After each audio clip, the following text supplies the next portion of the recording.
Parliament ఎన్నికల్లో BRS గెలుపు కోసం ప్రతి కార్యకర్త కృషి చేయాలని భూపాల్పల్లి మాజీ ఎమ్మెల్యే గండ్ర వెంకటరమణారెడ్డి అన్నారు. లోక్సభ ఎన్నికల సందర్భంగా మొగుళ్లపల్లి మండలం పాత ఇసిపేట చింతాలపల్లి వేములపల్లి గ్రామంలో పార్లమెంట్ ఎన్నికల ప్రచారంలో మాజీ ఎమ్మెల్యే గండ్ర వెంకటరమణారెడ్డి పాల్గొన్నారు. ప్రచారంలో భాగంగా జాతీయ ఉపాధి హామీ పనుల వద్దకు వెళ్లి కారు గుర్తుకు ఓటు వేసి గెలిపించాలని కోరారు.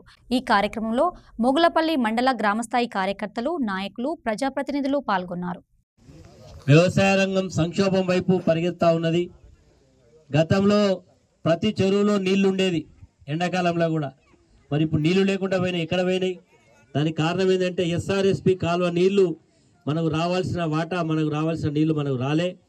దాన్ని ఇవ్వడంలో రాష్ట్ర ప్రభుత్వం పూర్తి నిర్లక్ష్య ధోరణి అవలంబించింది. దానివల్ల వ్యవసాయ రంగానికి సంబంధించినటువంటి వరి చేనులు ఎండినాయి, మొక్కజొన్న పెరళ్ళు ఎండిపోయినాయి, భూగర్భ జలాలు అడిగంటే స్థాయికి వచ్చింది. కాళేశ్వరం ప్రాజెక్టు బాగాలేదని చూపెట్టడం కొరకు మనం నీళ్ళు ఇవ్వలేదు తప్ప నీళ్లు లేక కాదు. ప్రభుత్వానికి ఇవ్వాల్సినటువంటి అవసరాన్ని ఉన్నప్పటికీ కూడా నిర్లక్ష్యంగా వివరించాలనే విషయం మీరు ఒకసారి అర్థం చేసుకోవాలని సందర్భంగా తెలియజేస్తూ, మిత్రులారా మీరు ఒకసారి ఆలోచన చేయండి. రైతుల గురించి ఇంత గొప్పగా ఆలోచించినటువంటి నాయకుడు ఎవరన్నా ఉన్నారంటే కేసీఆర్ గారే. రైతులకు ఎకరానికి 10,000 రూపాయల రైతు బంధు ఇచ్చిండు. రైతులకు 24 గంటల కరెంటు ఉదయం పూటనే పోయి వ్యవసాయం చేసుకునేటువంటి పరిస్థితి కల్పించిండు. రైతుకు రైతు బీమా సౌకర్యాన్ని కల్పించిండు. రైతులకు గిట్టుబాటు ధర కల్పించిండు. రైతుల గురించే ప్రతి క్షణం కూడా రైతుల గురించి ఆలోచన చేసి ముందుకు పోవడం జరిగింది.